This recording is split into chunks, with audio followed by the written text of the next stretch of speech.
The scale of the Ebola outbreak in West Africa has alarmed Malaysian authorities to beef up screening of travellers entering the country.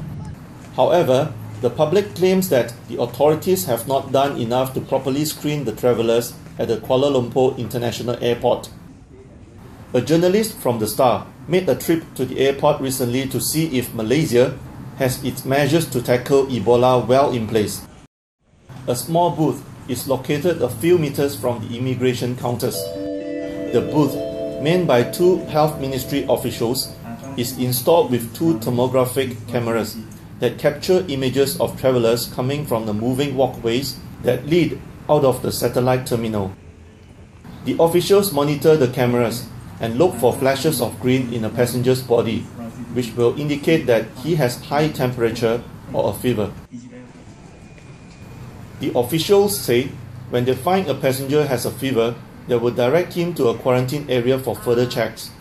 The quarantine area, with up to 7 beds, is about 100 meters from the booth, where 2 doctors are present. The journalist visited the Changi airport as well to see how it is done in Singapore.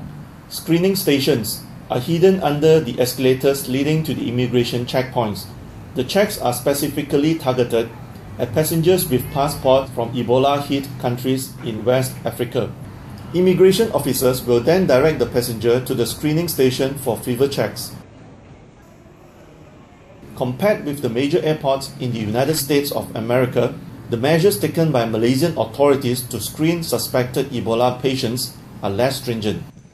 At the airports in USA, passengers from Guinea, Liberia, and Sierra Leone are given non-contact body temperature scans to determine if they have a fever. Those exhibiting symptoms of Ebola will be moved to an isolation room, and they will complete a questionnaire about their possible contact with Ebola victims.